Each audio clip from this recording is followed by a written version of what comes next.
Welcome to the FitBiz Accelerator, your ultimate guide to launching, growing, and scaling a thriving online fitness business. I'm your host, Tobias Young, and whether you're just starting out or looking to take your business to the next level, this podcast is packed with actionable tips, real-world strategies, and the insights you need to crush your business goals and build the business of your dreams. Now that you're here, let's dive in. What's up, everyone? Welcome back to the FitBiz Accelerator podcast. Today, we're going to be talking about something that every fitness coach needs to understand if they want to build a real business, and that's brand. And that's not just a logo. It's not just colors. It's not just a catchy, like little Instagram bio that you got. I'm talking about the full experience that you have with your business and your content and your offer and your clients and the way that you help people solve their problems. Because a lot of coaches are trying to build an online business, but they're missing some of just the basic fundamentals that make their business actually work. They don't know their numbers. They don't understand customer acquisition costs. They don't have a clear nurture process set up. They're not thinking about the customer journey. And then sometimes they're making things just way too complicated when simple would actually sell better. That's why I'm excited to bring on today's guest, Josh Sprague. Josh builds and operates brands in the consumer product space, actually. And his work sits at the intersection of product development, brand strategy, and the day-to-day grind of turning an idea into something that's real.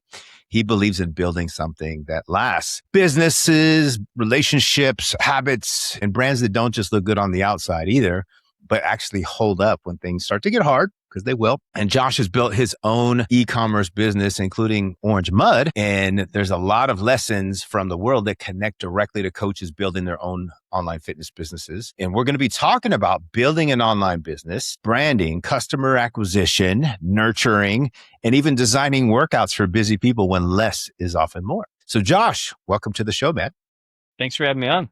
Of course. Love to talk fitness. Love to talk building stupid things like a business when you could go be a door greeter somewhere at Walmart and be more tranquil and sleep at night. But yeah, I like to talk fun stuff. Let's go. Yeah. And Josh, before we dive into actually like the business and the branding, like just give everybody a little background on your story. How did you get into building brands and actually into consumer products? Sure. Yeah. So my background was actually in medical device, semiconductor, aerospace stuff. I used to run a big manufacturing company, CNC machining company, if you know what that is, but basically we made all sorts of implants and widgets, right? That went all sorts of industry. And I had a lot of fun in that. I mean, I spent 15 years in that space and worked for two great companies over that time. And it was a great way to learn how to build things and of course, grow things. I mean, I worked with three companies before mine and I grew each one from little to big. And I thought, you know what, I guess maybe if I can do this, maybe I could do it myself. And then I've always been an endurance athlete. I've competed in over 500 races from Ironman, marathon, regular triathlon, ultra, trail, mountain bike, adventure, gravel bike, adventure racing, kind of the whole mix. Mud runs, and then just everything. So through all of that, I just had various frustrations over the years, which is what spawned my first business, Orange Mud, and that spawned a second business, Seven Clay, and it just kind of kept going. So yeah, it's fun.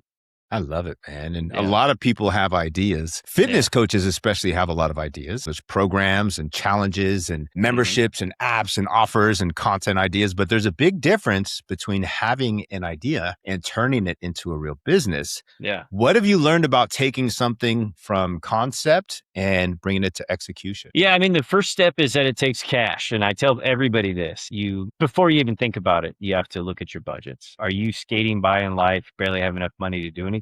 Hey, you know what? Maybe you can do it. Maybe you will defy the odds, but you probably won't. You need cash. Cash is king in a direct-to-consumer product-based business. If I had no money today and I wanted to start a business, I'd go start a landscaping business and I go knock on doors, and that would be a low-cost thing. But an inventory consumer-based business is expensive, and it takes a lot of cash, and it takes a lot of learning to be able to figure out how to find your consumer. And so the second stage is you want to obviously map out what is that path and how are you going to get your customer. Obviously, first is what's your product?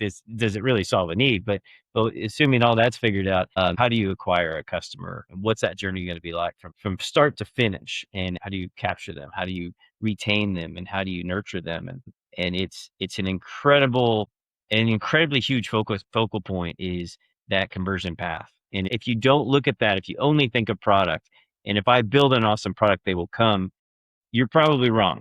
I mean, sure, you could get lucky, But most people, you can build the coolest product on the planet, but if no one can find it, you fail. And you basically have organic search, brutal, influencer, and PPC, paid. And that's obviously what most of us live in, is the paid world. And whether it's my B2C side or my B2B side, you're paying for it. And so you got to understand how to do that. But yeah, those are the key things, man. If you can get those two things figured out, you'd probably do fine. But it's hard. That's for sure. Especially with fitness coaches, man. They're not like usually just buried in money going into a fitness. Sure. We get into personal training and fitness coaching because we love helping people. It's not necessarily the like most lucrative career in the beginning. I mean, now you can do some really cool things with the way the online world works and things. Yeah. But I like how you talk about the day-to-day grind of making something real, because from the outside, people see the brand, they see the product, the content, the launch, but people, or I should say behind the scenes, there's a lot of unsexy work, right? Yeah. What does it really take to build something that lasts? Yeah, well, I think the first thing, and really tying it in with the main target of your main audience, is that you still have to build a brand. And whether you're a fitness coach or you're building a product, no matter what, you're building a brand. And every day I spend building my brand. And I have had Orange Mud for 14 years. I've had 7play for 7 years. And I had my other business for 2. And going on to. And it's an everyday fight to make this continual push forward. And it's because it's all micro tweaks, right? It's all this, it's easy to just jump in. Let's create a website. Cool. What tracking do you have in the back end? And then is that tracking working? And are you monitoring what's working in your tracking? And then are you ensuring that that tracking is even real? Because a lot of it's hocus pocus. I was coming back from vacation. We did a 2-week mountain biking, hiking, whitewater rafting trip, and it was awesome. And on the way back, my wife was driving, and I was on my laptop, and I was doing some work, and I did do a lot of work for 2 weeks. And it was the last day, and I noticed we'd had a spike in web traffic. And again, I hadn't been paying attention because I got systems, but not everything. Well, if you don't look at them, it doesn't do you any good, right? Yeah. So I wasn't looking at them. So I pull up one of my tools, and I see I had a spike of 169,000 web clicks that were outside of normal range. And I was like, wow, that's a lot of clicks. And then I looked at our sales. I'm like, yeah, they haven't gone up any. That's just kind of normal stuff. And it turned out I got attacked by some sort of bot. I don't know why or how. I never got to the root of it.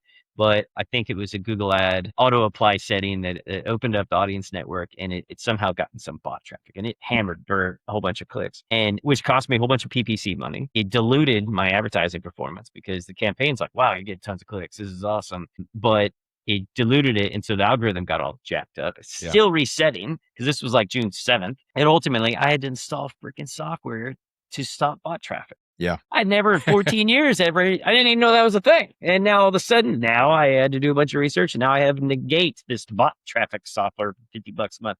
I'm like, man, I have so many software tools, it'll blow your freaking mind, but it's that sort of thing that is the never ending grind of every day making those little adjustments, because what's going to perform today won't perform tomorrow.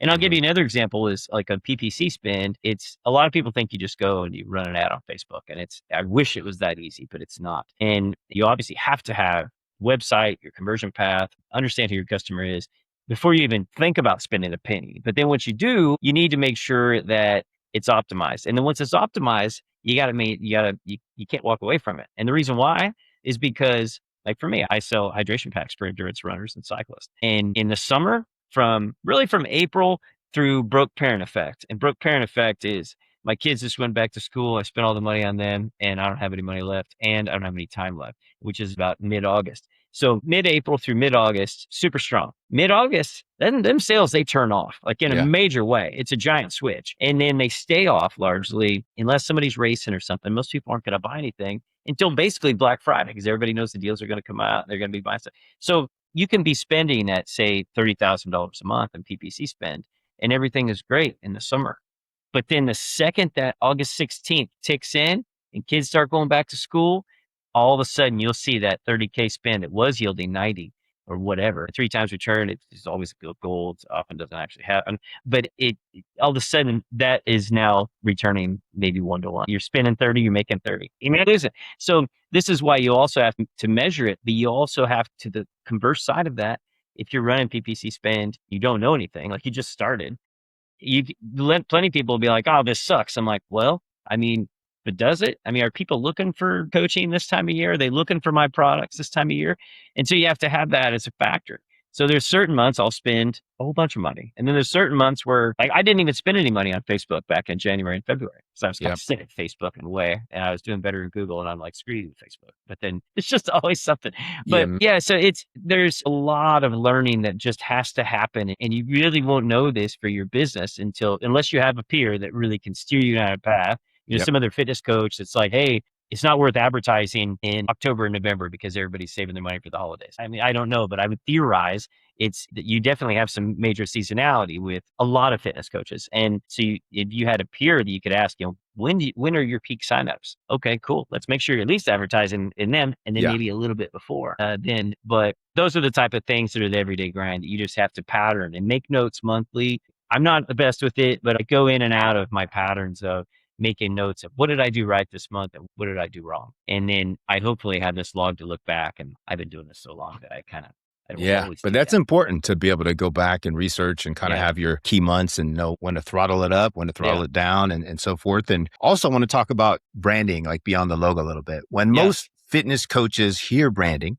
they immediately think logo, colors, fonts, maybe Yeah. a website, but Mhm. branding is much bigger than that, right? How do Sure. you define brand? And then what do you think most small business owners get wrong about it? Yeah, I mean, I guess to focus on what your audience is, because like I say, with my 7 Clay business, we work across a million industries, and I work with fitness coaches. I work with some pretty cool guys, and to me, the brand still starts with you as the person, right? Especially in your industry, but really Yep. most industries, it still starts. Apple, right? Start with Steve Jobs. I mean, every big or small, it still starts around the brand, and you have to have the belief in the person that they are going to make the impact for you. So I think the first step is just being human and making sure you get yourself out there. And I'm the first to admit that I am often my own worst subject because a lot of times I'm like, I don't want to go in front of the camera. I don't want to be like, hey, look at this. This is blah, blah, blah. It's just not, I'm not that TikTok type of guy, but I'm a nerd. I'm more of an engineering mindset and I want to go in. I'm like, hey, you want to understand how to do shit right. This is how you do it. But I know I should make that content and I'm not always the best with it. So it's something you basically need to define a plan, like define some scripts. So like, hey, here's 3 reasons why I should be your fitness coach. And obviously you want to define who that person is that you are targeting. If you're targeting an ultra runner that wants to pay $150 or $250 a month or whatever, well, make sure you focus on why you're special in that space and how you can make a difference. But if you're targeting only bodybuilders and you're going to charge $500, $700 a month and you're a premium higher end coach, then you need to spin out the why. Because I know there's a lot of people like me that I wouldn't pay $500, $600, $700, $800 a month or more. And I know they're like one of our clients, I don't remember what he told me. What he told me he charges people is crazy. And I was so impressed. I'm like, God dang, you get people to pay you that? But he is a top bodybuilder. He's awesome, good dude. People love him, and he's built his brand. But people know that about him. He is the best. If you want the best, you go to him. You want some hack? I would call up a guy like Josh. Maybe he can do it. So Yeah. it's different. So yeah, I think the first step is really the personification of yourself into the business, and I think that's important. Again, no matter how big you are. And then the second is keep it simple. And I tell people all the time. Just you don't have to make it crazy, but I'm almost always branded. I mean, got my orange mud hat on today. I normally have a 7 Clay shirt. I just love this handsaw shirt that I wear today, but it's something that I often am branded and I don't make it weird. I don't make it something crazy. I never push myself on a single person. If somebody asks, hey, what's that? I'm like, it's my brand. We make shit, make stuff to get you branded and look cool. And then I just say it like that. Like if they want to use me, cool. But I don't ever want anybody to feel like there's pressure. But I think it's a great way if you're proud of your brand, why shouldn't you wear a t-shirt? It's got your brand on. Look cool. And like you're Have a saying, cool hat. Give somebody a cool hat. But to me, a brand is, I'll give you the last example. When Orange Mud was maybe a year old, if that, my designer at the time, she said, Josh, you need a hat. I'm like, why would I need a hat? She's like, because you need a hat. I got a hat idea. It'll be really cool. I'm like, why would anybody buy my hat? I didn't realize I had a brand. And I think this is something a lot of people probably don't. They have their own, what do you call it, insecurity, or you just feel like you haven't built it yet because you're too new. I'm sure there's plenty of people in the same boat, but I felt that I didn't have a brand. I had a brand, but I didn't feel like anybody would want to invest in my brand. I thought that was weird. Of course, people are buying my backpacks and they're all excited about these designs because everything's novel. But when I finally caved and we bought 500 hats, which was insane. I hardly ever have anybody buy 500 hats at a time. Like most everybody buys way less than that. I just didn't know better. And she's like, you should buy this. It's direct from Asia and it's 500 hats. I'm like, okay. I mean, you think so? And I did. And I sold them all out in like 2 months. And there was a few points there that I found were amazing. First, it made me realize I had a brand. It's the first thing I ever realized that I actually had a brand when people would buy my hat. And this was a relaxed, unstructured kind of dad cap is what they call them, with a distressed patch. And at the time, it was really quite unique. You didn't see a lot like that, but a lot of people buying them. I was, at this time, I'm small, so I'd message everybody. And some of these people would buy like 2, 3, 4, 5 hats. And one guy I'll never forget, I asked him, I said, why? Thanks for buying these hats. Well, you bought like 4 of them or something. Why did you buy 4 hats? He's like, well, no offense. It's a really cool hat, but I know you're a new business and you're probably not going to make it. So I figured I'd buy 4 of them. And I'm like, wow, okay. I mean, thanks, I guess. Yeah. I'm not really sure how to respond to that. But again, I realized I built a brand. And it was a defining moment I'll never forget. That was actually how I knew I built a brand. It wasn't because I've been selling backpacks to all kinds of people and people are tagging us on social media. That didn't click. Is because people were buying a hat, something that to me was a marketing piece, not an engineered something. I spent 10 months designing. So yeah, I think branding just needs to be simple. Don't waste your money on a lot of junk. Don't go buying a bunch of ink pens and notepads.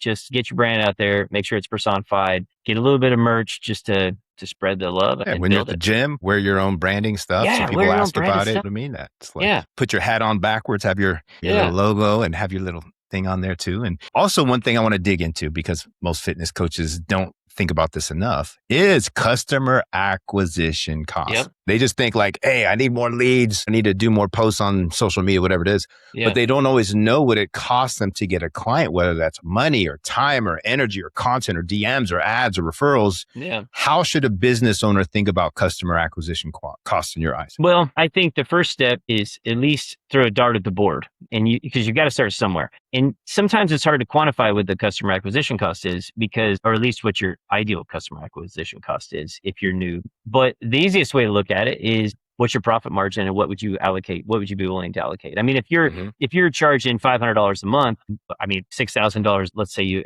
maintained a year, a lifetime value of the customer. So, you're making $6,000 a year. Would you allocate $100? I mean, is that fair? But if you have a gym, for example, you're trying to sell a $50 a month membership, you're only making $600 a year. Your customer acquisition cost is obviously a lot less than that guy that's charging $500 a month or $200 or $300, whatever it is. So the first step is define what you are going to be willing to invest in testing a new market, because this will be the guideline that's going to start shaping things. Because I've had people that have asked me like, well, hey, I want to sell this widget. And I'm like, well, what's your average order value? And they're like, $25. I'm like, well, how much does it cost to ship that thing?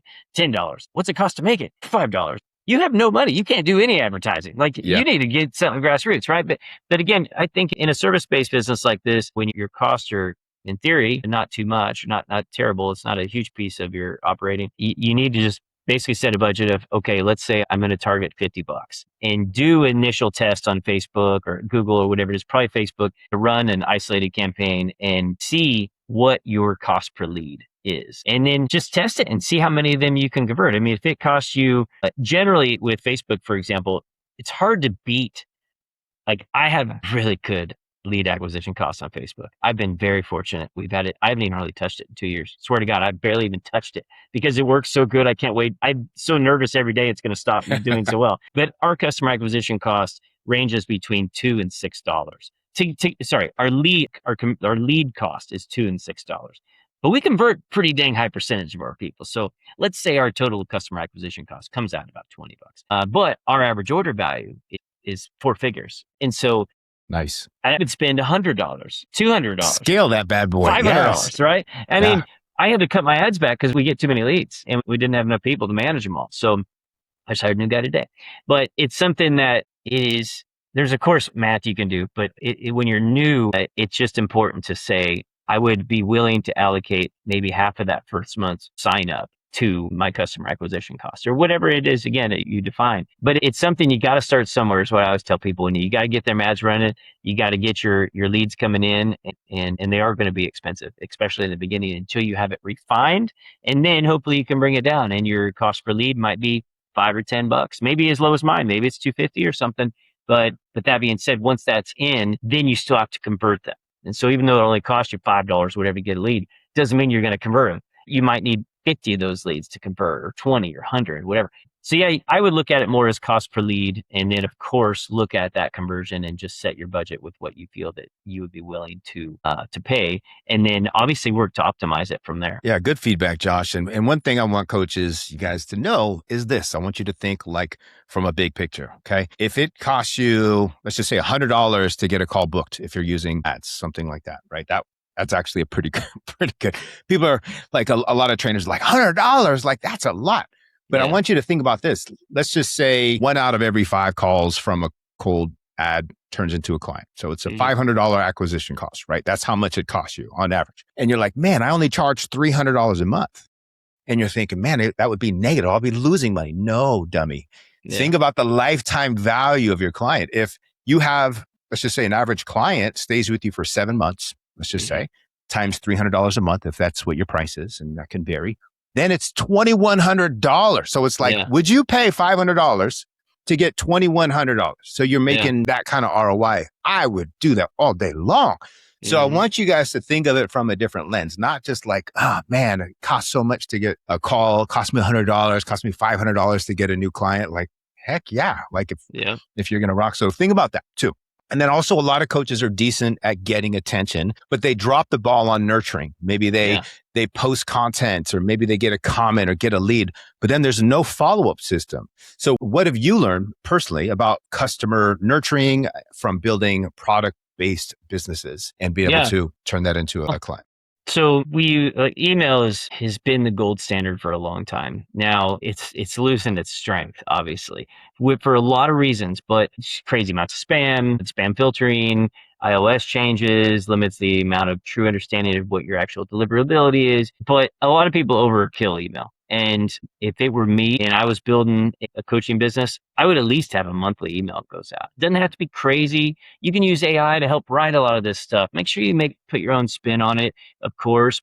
But a lot of people they need a drip, because sometimes people just aren't ready. And so it could be nurturing the leads that you got that didn't convert. Well, there's really two channels. There's nurturing the leads you got that didn't convert, and nurturing the ones you already have. And they should be really separate things. And you want to just provide value to your audience. So for us, for example, we have post-purchase email flows that go out is really the first step. And the first one is an email from me saying, hey, I'm Josh, founder of Orange Mud. I just want to say thanks for buying one of our packs. If you have any questions, let me know. And you respond to that, and it actually goes to my wife first. But if it's a true message for me, she sends it to me, and I still respond to this day, 14 years later, to every single person. But that's been kind of stage one, so people know like, oh, this is an actual human. And it always blows people away when I actually respond, because most people don't. Most systems don't. And that's the failure. So if you set something up like this, make sure you actually respond.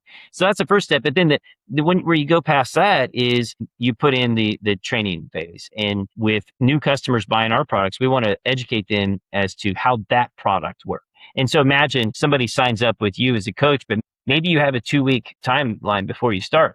Well, you need to tell people that, because people are going to sign up and they're going to be really excited to get going. And then all of a sudden it's a stop, and then they get frustrated and they're going to immediately get disappointed.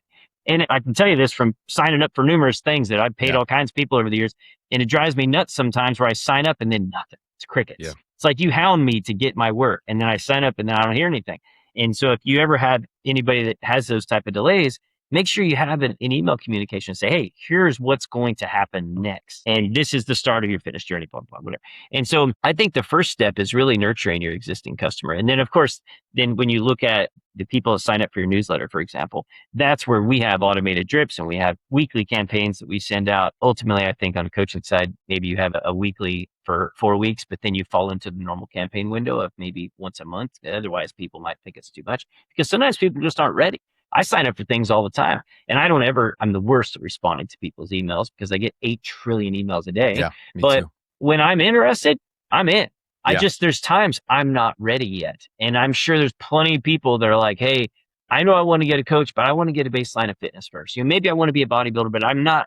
I know I need more work before I get there. Or I want to train for this, but I need to get further down this pipe. So you're going to have those people who are going to sign up. And so many people are always so quick to dismiss your lead list. But I'm telling you, they convert. You just have to be persistent. We've had so many customers across my career that it takes 3, 4, 5 years to close because they're not ready. Or, maybe they have another coach, but they're mad at their coach and they sign up on yours and like, I'll give my other coach another. But 6 months from now, that they're probably going to be mad again. And that's why that nurture is important. You can't just, I didn't convert these leads that came in today. No, you didn't, but you might in 3 or 4, 5, 6 months. So yeah, I think email is one of the greatest tools you can have. And then of course, communicating with your customers too, and just asking them, how am I doing?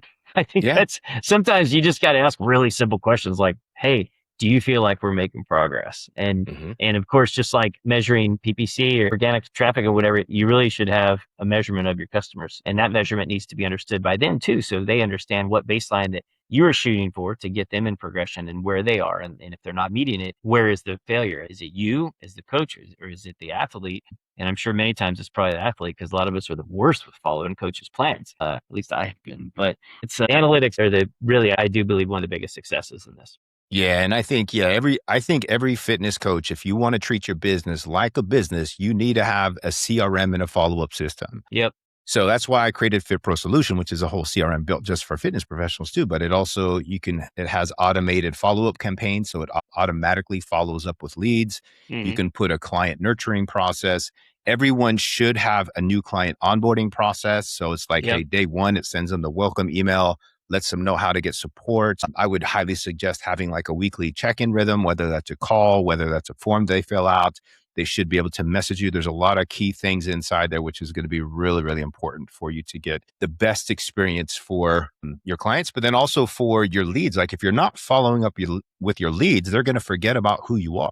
Just Yeah. because maybe you had a call with them, 3 months ago, and they see somebody else on social media's feed and then they reach out to them. Like if you're not doing follow-ups, then they're going to go with another coach. So Yeah. I always tell people, hey, if you're not following up your leads, it's your fault if they don't enroll with you. So, but also the fitness space is crowded and there's a lot of coaches saying a lot of similar things. Hey, lose weight, build muscle, get stronger, feel better. What advice would you give to a coach who wants to stand out without trying to be fake or gimmicky or anything too over the top? I'd say one that I would make a huge difference is adding in the nutrition element. And it doesn't even have to be that you have to be a nutritional expert, but you could be a source of nutritional reference. Like, hey, if maybe you don't offer it, but you're like, hey, I have these 3 different people that are amazing when it comes to being a nutritionist. And I'll give you the reason why. So like my wife, for example, a couple years ago, she was wanting to find a coach and mostly more on the nutrition side, but really both fitness and nutrition. I reached out. I'm in the fitness space. I've had people on my podcast. There's some phenomenal nutritionists and they were just too big for us ultimately or too successful. They're like, we can't get anybody in for 6 months. I'm like, wow, you're obviously doing good. But I was surprised how many coaches, they don't even have anything for you. They're like, I don't do nutrition. That's just not what I do. I only do the exercise piece. I'm like, okay, that's fine. But you don't have anybody you could steer us to. And she has some allergies and whatever we're trying to work around. And that's always a trick. And so we were just trying to find something in that element. And I think if you could add the soft side, because we all eat every day. We may not work out every day, but we're all going to eat every day. And if you could help people to be better with nutrition and just even give ideas, maybe it's not even like guidance as far as meal planning, but I think if you could put together some good meal recommendations to eat healthy and balance a workout routine, again, it doesn't have to be perfect, but it's better Yeah. than what most people have. And I was just shocked at how few people would do that. Even nutritionists, most of them are like, I'm only here to talk about your macros, but I'm not actually going to tell you what you should be making. I'm like, that's weird. Like, we're going to pay Yeah. you $400, $500 a month. Or, God, I think it was more than that with the one we ended up hiring. And it was like, just gotta do more chicken. But I mean, how about Thanks. something? Give me some starting points. Yeah. And it's just, I don't know. I just think it's crazy. But some of the coaches that I know that are fitness and nutrition coaches, I still follow them simply because I like some of their nutrition ideas. And I think many people, getting fit is almost more about nutrition. I would argue it's more about nutrition than it is about working out in all reality. And if you're not adding that into the educational piece, I think that's a giant gap. I mean, you can work out all you want. I tell people all the time, like, if you look at my space and we sell to tons of marathoners, right? Go to a marathon race. How many people in a marathon race are super fit? And I'm the first one to say I've ran marathons with a nice belly on me. It's just the way it is. You run all the time, but yet maybe you're not getting there. What's wrong? you're obviously most likely not matching nutrition properly. Yeah. Or you're rewarding yourself too much, which, hey, I'm not here to judge. I'm just saying it's just the reality of the difference of things. Where when I look at a lot of people that are in the weightlifting space, I do see a lot. You can tell weightlifters have generally, CrossFit generally have a higher focus on nutrition than those in endurance sports, which is truly ironic when you really think about it, because in endurance sports, nutrition is what gets you from point A to point B. Granted, it's just calories and sodium, but it's those choices of what calories that you're putting into your body that really do make a difference for what happens after that race and during, before and after training to become a more fit athlete. But it's easy just to be like, I just biked 100 miles. I get to go eat a pizza, drink 12 beers. True. So it's crazy. But yeah, I think, man, build out an Instagram profile, a bunch of organic. Here's what I eat. Just give people a simple touch. Yeah, it's not hard to even do some basic knowledge research yourself on coaching clients, especially most of you guys should have a niche. So you should know, hey, I work with women over 40 going through menopause or whatever it is. And you're going to know, okay, here's some basic guidelines to kind of follow. You want to make sure you get this much protein. Here's some good examples of carbohydrates. Here's an example of vegetables and so forth. Here's some example things. It's not like you need to create a whole custom meal plan for each client from scratch. You can if you have that knowledge. But all right, Josh, you ready for a rapid fire round, man? We're going to dive in. We're going to do some quick questions. What you got? All right. These are just first things that come to mind, like one sentence responses. What matters more, products or brand? Brand. Biggest mistake people make with branding? Overcomplicating it. Best way to understand your customer? Ask them. What should every business owner track? I guess I will say, you got to track conversions to understand it. I mean, you can track 1 million people coming to your website, but if they're not converting, it doesn't matter. So you need to understand the conversion path. Okay. Simple or complex? I believe in defining a problem to find the solution. And to me, that makes things simple. Okay. Best place to get business ideas? Right now, I use the crap out of Claude, and it's my best friend. However, I will say I like to listen to audiobooks when I exercise, and I have downloaded countless audiobooks over the years, and both inspirational, just making me feel better, and about no matter how hard life is, somebody else had it harder, and like the book Endurance by Shackleton's Adventures is awesome, or a book like Traction to learn about marketing with building a brand. So yeah, I would say audiobooks. Nice. That reminds me, I have 18 credits I need to use. Yeah, those are two good ones. Biggest lesson from building Orange Mud? I would say, yeah, man, I've had I learned the hard way really well. Man, I would say always look forward. Okay. That's just what kills customer trust the fastest? Not telling the truth. What's one underrated business habit? Not telling the truth. And finally, one word that describes building something that lasts. Quality. Nice. Josh, this has been awesome, brother. And I think the big takeaway for fitness coaches is this. You're not just selling workouts. You're building a brand. You're creating a customer journey. You're developing a product, even if the product is coaching or support and accountability and transformation. And if you want to build a business that lasts, you have to understand the full picture, right? How people find you, how they experience your content, how they understand your offer and how you nurture them. Like how much does it cost to acquire them? How you deliver once they become a client, and then how you keep making the experience better over time. And that's what separates the coach who is constantly chasing leads from the coach who is actually building a business. So Josh, where can people connect with you and learn more about what you're doing, man? Sure. Yeah. If you Google me, Josh Sprague, you'll probably find me. There's a realtor in Minnesota, Josh Sprague. He's my, I guess, brother from another mother, but otherwise you'll find me, the Orange Mud guy. So yeah, if you look up Orange Mud online, 7 Clay, you can reach out on both sides. LinkedIn, I'm easy to find on LinkedIn. Awesome, man. And for everybody listening, if you're an online fitness coach and you're ready to build more than just a side hustle, if you want better systems, better messaging, better offers, and a real strategy to grow your business, make sure to connect with me at tntfitprocoaching.com and connect with Josh. This is like what we help online fitness coaches, or this is what I do. And Josh works with the branding side, but I help obviously online fitness coaches build a 6-figure business using the 9X Ascend method. But thanks again for tuning in to the FitBiz Accelerator podcast, and we'll see you on the next episode. Thanks for tuning in to the FitBiz Accelerator. If you found value in today's episode, make sure to subscribe so you never miss a tip or strategy to grow your online fitness business. And if you're ready to fast track your success, don't forget to check out tntfitprocoaching.com. Until next time, stay consistent, stay focused, and keep crushing it.